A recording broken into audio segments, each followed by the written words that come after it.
Or, une révélation, le nouveau ministre de la Santé a trouvé le moyen sûr de lutter contre le coronavirus. Un scoop.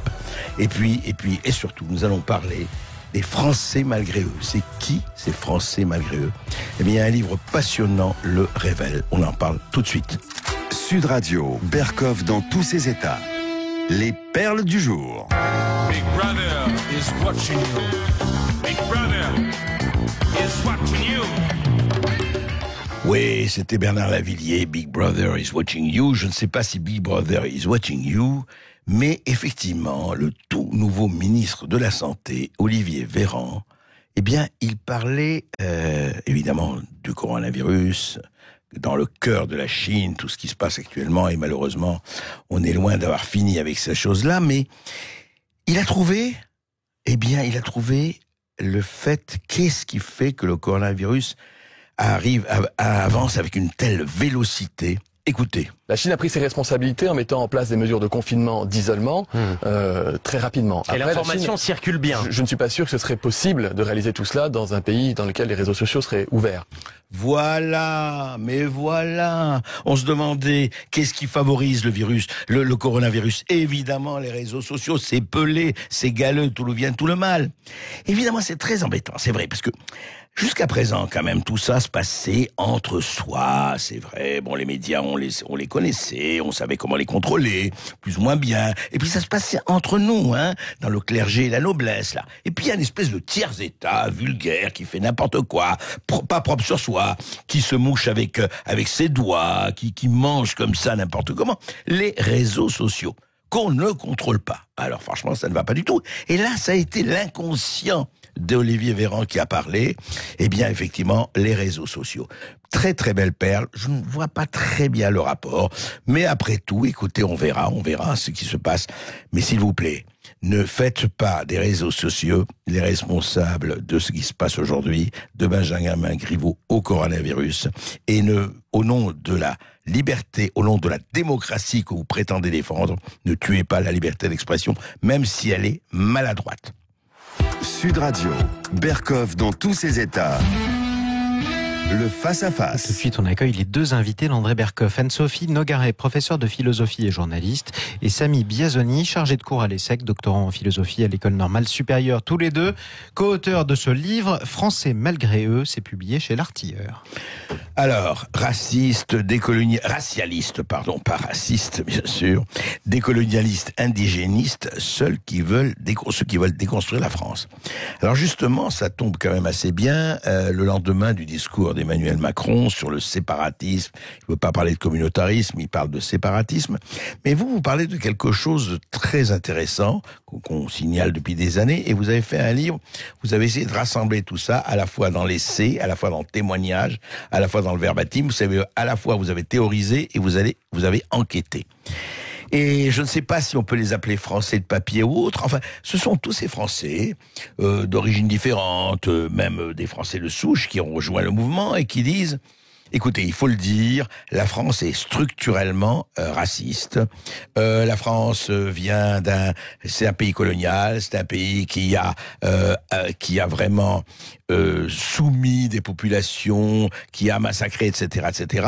Et puis il y a aussi la victimisation absolue, la victimisation sexuelle, minorité ethnique, le genre, les LGBT, etc., etc. Et tout ceci se retrouve dans un amalgame tout à fait étonnant quand on sait les contradictions, par exemple, entre les islamistes et les LGBT, contradictions de base. Alors expliquez-nous d'abord, qu'est-ce qui a fait que vous avez eu, quel est le constat qui a fait que vous avez eu envie de réunir tout cela et d'en parler? Alors, Anne-Sophie Nogaret. Oui, bonjour. C'est quelqu'un qui m'en a parlé, en fait, une jeune femme. En fait, c'est Anastasia Colosimo que j'ai croisée un jour et qui m'a dit, voilà, à Sciences Po, c'est étonnant parce que vraiment, on nage dans ce discours-là, ce que je ne pensais pas du tout possible. C'est-à-dire que pour moi, l'indigénisme était cantonné à quelques groupuscules un peu excités. Indigènes de la République, Les indigènes de la République. Ouya Boutelja, etc. Voilà. Oui. Ouais. Et donc j'étais très étonnée d'apprendre, puisque moi ça fait longtemps que je ne vais plus à l'université ou Oui. voilà. Ça y est, vous avez eu vos diplômes, ça va. Voilà. Et je pensais que c'était resté un peu en l'état. Et donc cette. Alors ce discours, c'est quoi? Si vous aviez un discours, dit voilà, j'ai entendu un discours au goût étrange venu d'ailleurs, c'est quoi ce discours? Si vous aviez le résumé. C'est un discours qui parle de domination, qui se fonde, le levier conceptuel, on va dire, c'est celui de la domination et la domination des Blancs sur ce qu'ils appellent les racisés. Donc tout ce qui n'est pas blanc. Alors le problème, c'est qu'ils disent oui, mais blanc, c'est pas du tout la couleur de peau parce que ça, ce serait racialiste et nous on ne l'est pas. C'est une construction sociale et en réalité, en même temps, quand ils parlent des blancs, c'est toujours les blancs de couleur de peau en fait. Ouais. Donc le levier, c'est ça, c'est l'idée que structurellement, il y a une domination pour toujours et à jamais des blancs sur les racisés. Mais pour toujours et à jamais, c'est important. Voilà, et qui explique la colonisation, qui explique l'esclavage et qui perdure puisque pour les indigènes de la République, par exemple, nous vivons toujours une situation coloniale en France, qui ne s'assume pas comme telle, mais qui existe. Voilà, donc en gros, c'est ça. Alors justement, Samy Biazoni, on dit pour toujours et à jamais. En fait, c'est considéré quoi? C'est considéré que, effectivement, encore aujourd'hui en France, en 2020, la France est un pays colonial, est un pays raciste, et qui, effectivement, quoi, pour eux, enfin pour les racisés et autres, pour eux, sont toujours sous le joug, sous une espèce d'apartheid. C'est quoi? Alors, ce serait une forme de colonialité qui aurait évolué dans le temps, bien évidemment, et qui aujourd'hui serait devenue symbolique. C'est-à-dire que les dominations dont on parle, ce sont les mêmes dominations dont il est question lorsqu'on parle typiquement des rapports entre les sexes ou les genres. C'est-à-dire que ce sont des dominations d'ordre symbolique. Si bien que derrière, à partir de ça, on établit un discours qui vise à dire que dans le chômage endémique de certaines populations, dans la relégation, c'est parce qu'ils sont noirs, c'est parce qu'ils sont noirs, exactement. Ou arabes, ils sont noirs, donc c'est parce que le regard du blanc est vicié, les structures institutionnelles sont viciées fondamentalement puisqu'elles héritent de la période coloniale. Donc voilà, il faut bien comprendre qu'aujourd'hui, ce qui est décrit, c'est pas un système technique de discrimination, mais c'est un système symbolique de discrimination. D'accord, mais ce symbolique pèse beaucoup sur la réalité. Enfin, il fait corps avec le réel. On en arrive à dire, et c'est Norman Agerie qui est un des penseurs du décolonialisme, en vient à dire par exemple qu'il s'agit, c'est tellement important, qu'il s'agit de la vie même des personnes noires. Alors comment il explique ça? Il dit, c'est simple, quand je regarde le taux de mortalité des personnes noires par acte de violence, je constate qu'il est bien plus important que celui du reste de la population, ce qui montre qu'il est question de vie ou de mort, et qu'effectivement, le symbolique transparaît dans le réel et peut même induire des différenciations importantes quant à la mortalité des populations. C'est-à-dire, attendez, c'est assez extraordinaire, enfin hallucinant. C'est-à-dire, on fait l'impasse sur les actes de violence. Les actes de violence deviennent une manière de suppression des Noirs, enfin pour eux, quoi. Alors enfin, non, il dit pas qu'il y a un acte génocidaire derrière. Il dit simplement, on constate qu'ils sont plus victimes de meurtres, mais il sait très bien que typiquement dans un certain nombre de meurtres sont commis aussi par des coreligionnaires ou d'autres noirs ou racisés pour prendre leur vocabulaire. Il le nie pas.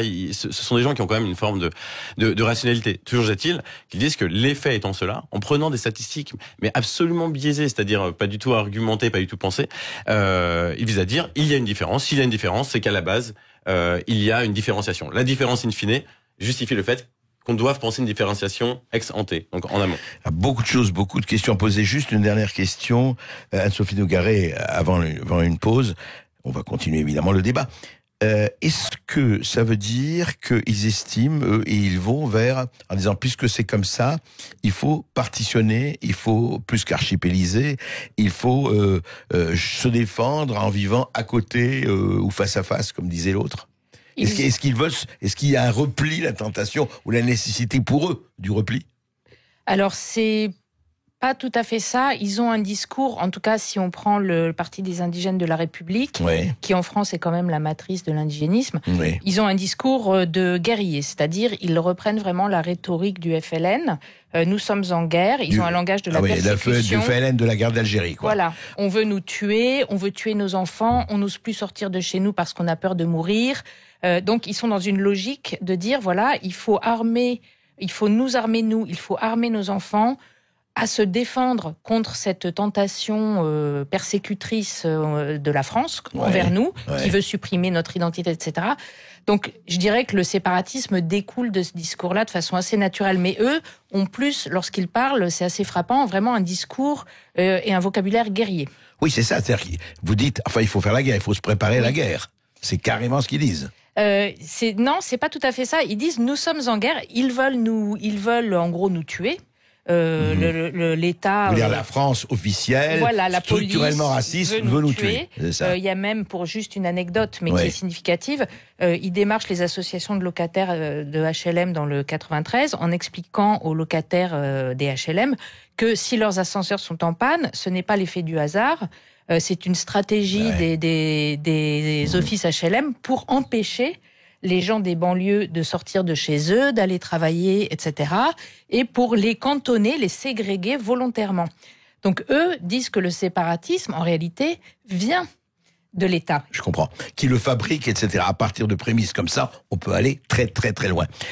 On continue après Face à Face. Et nous continuons notre conversation avec Anne-Sophie Nogaret et Samy Biazoni, ce livre passionnant, Français malgré eux. Ces Français, nationalité française, papier français et autres, qui disent que oui, mais enfin la France est un pays effectivement oppresseur, colonialiste toujours, apartheid, et en fait qui veut véritablement dominer plus que jamais, de façon peut-être symbolique, mais toujours aussi forte, les racisés, les minorités, etc., etc. Enfin, certaines minorités. Juste un mot. Vous dites vous-même que ça fait quelques années, on peut dire, depuis quoi, une dizaine d'années, que ce discours, je parle en France, s'est vraiment répandu. Alors, je laisse répondre Samy. Oui, Samy, bien sûr. Oui, la naissance de tous ces mouvements communautaristes, vindicatifs vis-à-vis de la question racialiste, c'est à peu près, c'est autour de 2005. 2005, le premier d'accord. Mais on va dire que leur démocratisation, c'est effectivement les dernières années. C'est ça, qui s'est répandu. Et aujourd'hui, justement, juste un mot. Vous savez, dans votre livre, vous en parlez, il y a des témoignages comme ça. D'ailleurs, c'est passionnant parce qu'il y a une partie témoignage, une partie essai, une partie théorie, je l'ai dit. Quelqu'un qui dit, nous avons été castrés, nous sommes castrés, effectivement, soit par les Blancs, soit par le système en vigueur. Mais quand on parle des traites négrières, on a célébré Taubira Merci qu'une seule traite négrière à la transatlantique, mais il y a les traites arabo-musulmanes, les traites africano-africaines, et puis il y a eu des millions de castrations. Enfin, il y a eu pendant des siècles, et là, c'est des Noirs, enfin des populations ont été entièrement castrées pour ne pas qu'ils se reproduisent. Quand on leur dit ça, qu'est-ce qu'ils disent? Ça n'existe pas, ils ne veulent pas le voir. Comment réagissent-ils? Je pense qu'ils répondraient, alors sachant que parmi celui qui dit ça, la personne dont vous parlez, que je cite dans le livre, donc c'est Franco Lolia, qui est le porte-parole de la brigade anti-négrophobie. Oui, alors j'ignore la religion de Franco Lolia, mais si je prends un de ses compagnons de route qui s'appelle Almami Kanouté, lui est musulman. Donc là, je pense que ça crée une espèce de bug dans le logiciel. Ouais. Et ils le résolvent très simplement, comme ils le font toujours, en disant « Ah oui, mais nous, on parle de castration symbolique. » C'est-à-dire que la distinction réelle symbolique... On se réfugie dans le symbolique. Quoi. Voilà, c'est ça. De dire, voilà, effectivement, peut-être qu'il n'y a pas eu de castration, etc. Mais ils peuvent toujours trouver quelques éléments... Non, mais ils n'ont pas le de dire, attendez... Pourquoi ne s'en prennent-ils pas, même symboliquement, à ces castrateurs qui, pendant des siècles, ont effectivement, eux, opéré, pas du tout symboliquement? En fait, ils parlent depuis un système dans lequel le dominant n'est pas l'héritier de la civilisation arabo-musulmane, mais l'homme blanc. Donc, partant de là, ils considèrent que la logique de leur système, c'est de critiquer le dominant actuel et de faire fi d'autres débats qui dépassent leur mode de pensée. Alors, dites-moi, aujourd'hui, nous sommes en 2020, effectivement, ça fait une quinzaine d'années et puis quelques années. Ce discours touche qui aujourd'hui? Vous parlez de beaucoup effectivement de colloques, etc. Mais véritablement aujourd'hui, ça touche qui et quoi? Enfin, tout le monde. Tout le monde. Tout le monde. Là, je suis en train de travailler sur quelque chose au sein de l'éducation nationale. Enfin, pas dans l'éducation nationale, mais j'observe les formations sur le genre qui sont délivrées aux professeurs dans l'éducation nationale. Et je vois déjà, donc là, ce sont des stages destinés aux professeurs, soit en devenir, soit déjà professeurs, où on leur enseigne sous prétexte d'inégalité filles-garçons, en gros, la théorie du genre, et on leur dit, voilà, comment vous allez présenter Judith Butler, la théorie du genre, à vos élèves du secondaire, voire même du primaire. Donc ce sont les enseignants qui vont être chargés des programmes. Ils sont déjà, et je vois que ouais. la race pointe le bout de son nez, c'est-à-dire ça commence par le genre et à un moment ou un autre, on parle de racisé, on parle de race, on reprend complètement finalement le vocabulaire indigéniste. Alors c'est encore mis au second plan, mais très clairement, ça va être l'étape d'après. Donc, et quand je parle avec des jeunes gens que j'ai connus, dont certains que j'ai connus il y a plusieurs années en tant qu'élèves, qui maintenant ont, 23, 25 ans, ouais. Je me rends compte qu'ils ont complètement, ce qui n'était pas du tout le cas quand je les avais, mais que maintenant, il est tout à fait normal de parler pour eux de prisme de la race, de racisé, etc. Et des gens qui font des études qui ne sont même pas forcément en sciences humaines d'ailleurs, mais c'est devenu quelque chose de complètement intégré par les nouvelles générations. Et je dois dire que, alors il y a les médias, etc., mais il y a aussi le fait que dans l'enseignement, alors à l'université, je dirais que c'est acté et que là, on voit que ça va se déplacer. Que dans les écoles, dans les collèges et lycées, oui, etc. Tout à fait. Mais une anecdote peut-être. Oui, allez-y, au contraire, on s'est dit qu'on allait conclure l'essai en faisant un recensement de tous les colloques, les conférences qui ont eu lieu dans l'université et dans les structures publiques. Donc le théâtre subventionné, par exemple. Oui, la cartoucherie, par exemple. La cartoucherie. On s'est lancé dans ça. Donc simplement, de manière très brute, très un inventaire des lieux, quoi. Et on pensait que ça allait être simple. Et en fait, on a été largement dépassé par la réalité des choses. Donc on a dû s'en excuser à la fin du livre, une sélection des événements. Ils sont tellement nombreux aujourd'hui à traiter de ces questions-là, mais les questions intimes dont on parle, c'est-à-dire celle de la ségrégation raciale, de la racialité dans les structures d'État, enfin voilà, les sujets dont on parle, dans les lieux les plus respectables que soient, qu'on a dû effectivement faire ce travail. Donc ça montre bien que à tous les niveaux, et comme le disait très bien Anne-Sophie, on retrouve ce discours cautionné, voire diffusé. Mais dites-moi, les autorités, si autorité il y a encore, réagissent ou ne réagissent pas à ça? Que face à ce discours-là, ce discours dont vous parlez des Français malgré eux, des racialistes, des colonialistes, des racisés, etc.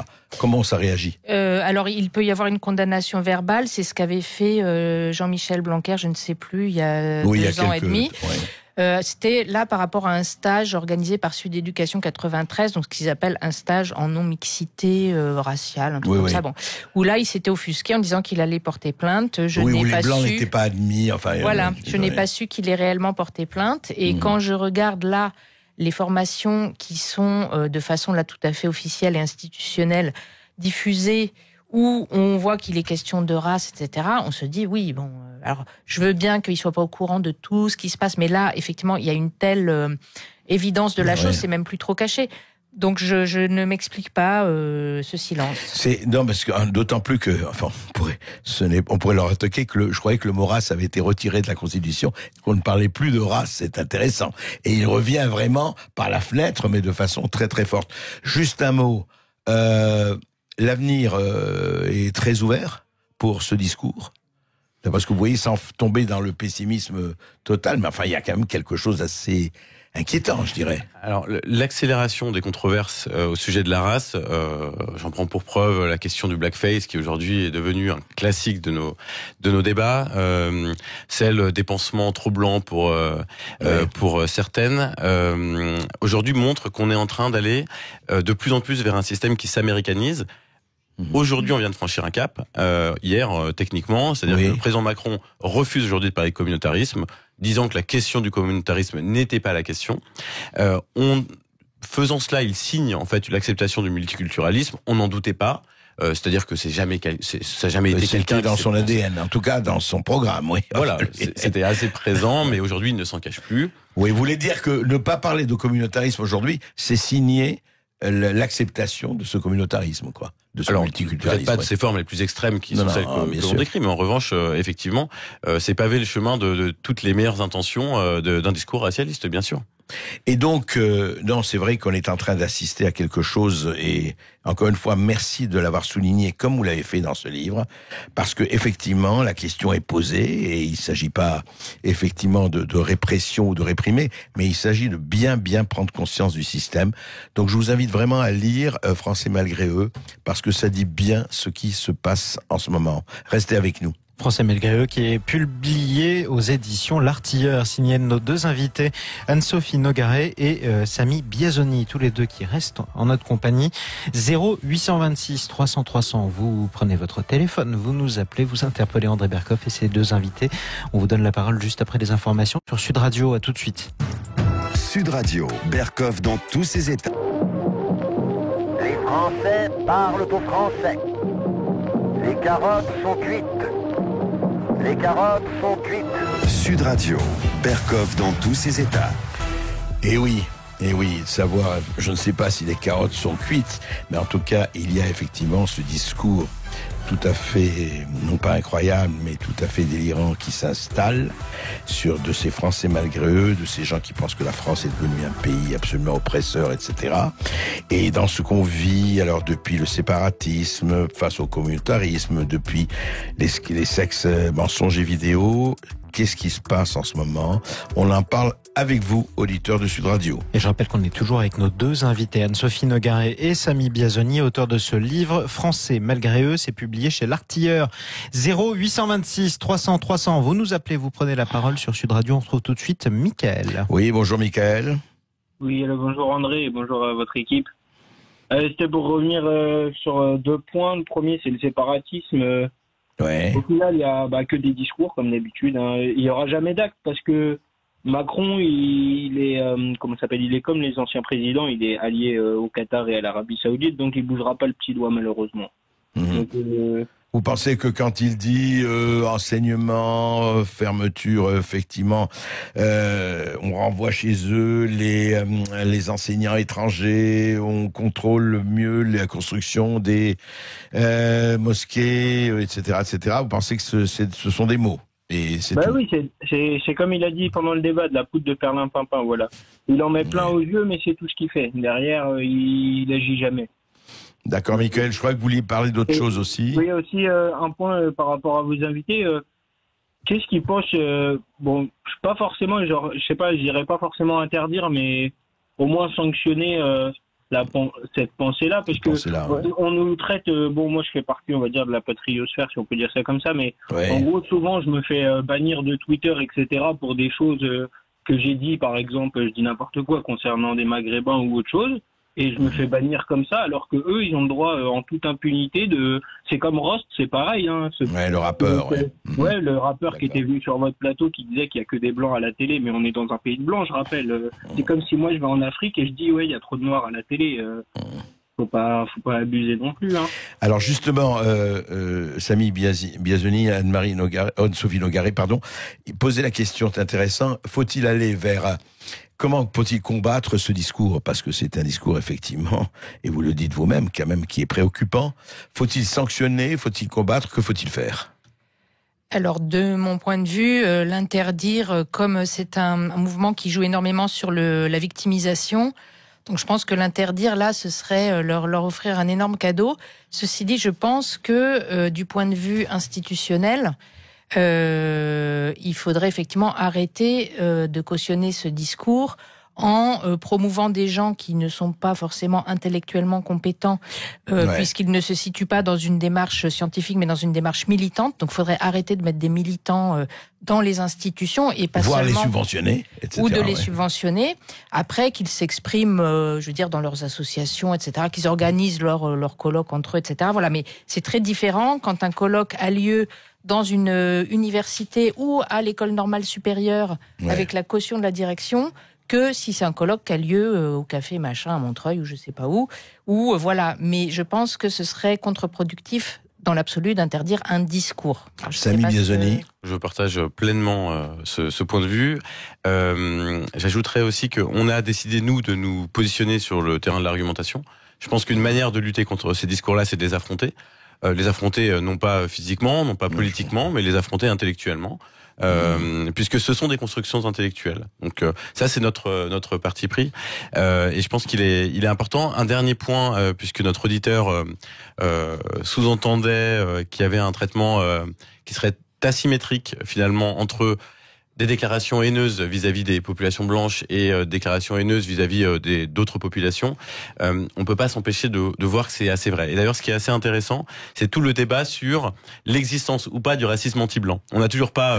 On est au milieu de ce guet-là. Les anglo-saxons ont tranché ce sujet-là. Nous, on est encore dedans. Si bien que... Attention, ça change aux États-Unis. Il y a des gens qui, de plus en plus, disent il y a un racisme anti-blanc. Et le reconnaissent. La discussion est relancée aux États-Unis. Absolument. De toute façon, Trump a relancé beaucoup de discussions. En France, elle n'est pas relancée puisque elle est complètement en cours. Et donc, c'est ce qui fait aussi qu'il est difficile parce qu'on a une forme d'acceptation, d'asymétrie au départ entre ces expressions racistes, en considérant qu'effectivement le racisme vis-à-vis de dominant, ce serait peut-être un racisme d'une autre nature. En considérant cela, effectivement, on s'attire l'incompréhension. Et en général, l'incompréhension chez un certain nombre de personnes, dont notre auditeur, qui ne comprennent pas pourquoi on ne traite pas tout de la même manière et avec la même véhémence. Soit on s'attaque au racisme, voilà, soit on ne s'y attaque pas. Bon, merci Michael. En tout cas, 0826 300 300 au fil dans la Drôme, on retrouve Alexandre. Oui, bonjour Alexandre. Bonjour à toute l'équipe et aux invités. Écoutez, j'aimerais intervenir très rapidement sur 2 ou 3 sujets, mais juste une phrase pour chacun. Oui, allez-y. Concernant le financement des mosquées, par exemple. Oui, des lieux de culte, oui. Je vais prendre un exemple.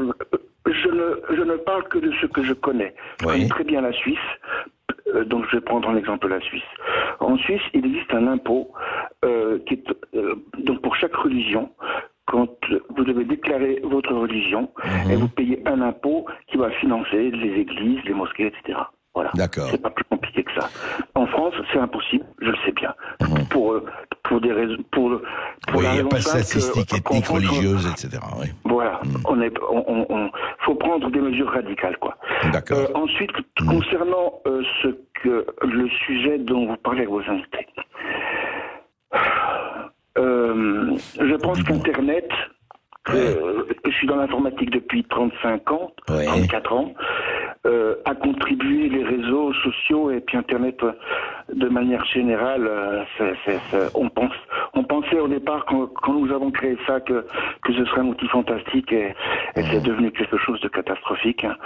Ce que je voulais dire en une phrase en fait, c'est que j'ai vraiment l'impression qu'il y a de nombreux petits nazismes qui sont en train d'arriver au grand galop.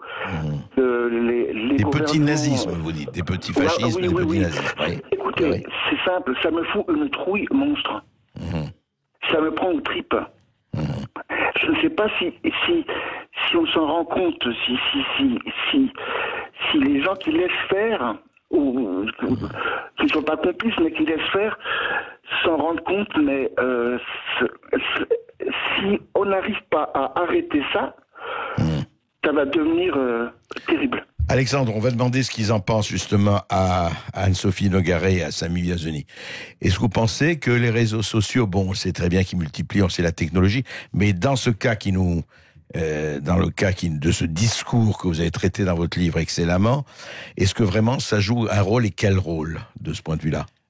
On a les réseaux, Alors, comme tous les mouvements émergents, ils ont été émergents, ils le sont de moins en moins. Les réseaux sociaux jouent le rôle d'amplificateur, c'est-à-dire permettent une expression assez large d'une pensée qui au départ est minoritaire. Aujourd'hui, c'est plus le cas.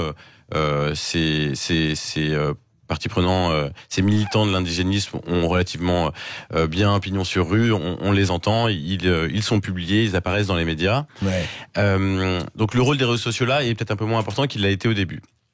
Maintenant, la question qui se pose, c'est la question des discours de haine, l'expression des discours de haine sur les réseaux sociaux. Je pense que ça va être une des questions cruciales qu'il va falloir qu'on traite, parce qu'elle façonne, elle conditionne notre liberté réelle à nous exprimer. Donc aujourd'hui, on ouvre ce débat-là. On l'a vu avec l'affaire Griveaux, qui a été une autre forme de manifestation de la violence. Les réseaux sociaux, ce sont des instruments démocratiques formidables. Ce sont aussi les endroits où l'halali prend le mieux corps, le meilleur les pires passions s'expriment. Donc effectivement, il y a toute cette pensée à construire ensemble autour de cela. Maintenant, on en revient à la réponse qu'on a donnée tout à l'heure. On peut pas simplement se contenter de dire qu'on interdit. C'est-à-dire qu'en interdisant, on se contente de cacher. On ne va pas dans l'esprit des gens. Donc il faut, dans un système démocratique, accepter de traiter avec autrui, accepter d'échanger avec autrui, et argument contre argument, déconstruire. Là, ce que je me plais à dire souvent, déconstruire la déconstruction. Déconstruire les déconstructeurs. Je voudrais simplement aussi à rappeler à Alexandre et à tous nos auditeurs et à tout le monde que malheureusement le nazisme, le fascisme, la révolution culturelle et les centaines de millions de morts sont nés bien avant les réseaux sociaux. C'est-à-dire qu'il suffit d'une minorité haineuse mais très organisée, très structurée, avec la violence qu'il faut et la terreur qu'il faut pour hélas transformer. Vous savez, on dit toujours, en 1925, la majorité des Allemands n'étaient pas nazis, ni les Italiens en 1920 tous fascistes, ni les Russes tous bolcheviques, ni les Chinois tous maoïstes. On sait très bien comment se passe effectivement. C'est pour ça qu'il faut faire très très attention. Je suis d'accord, les réseaux sociaux c'est le meilleur et le pire, mais il faut, et je vous rejoins tout à fait, il faut déconstruire. Et on remercie Alexandre, et au 0826 300 300 on accueille Jonathan. Bonjour Jonathan.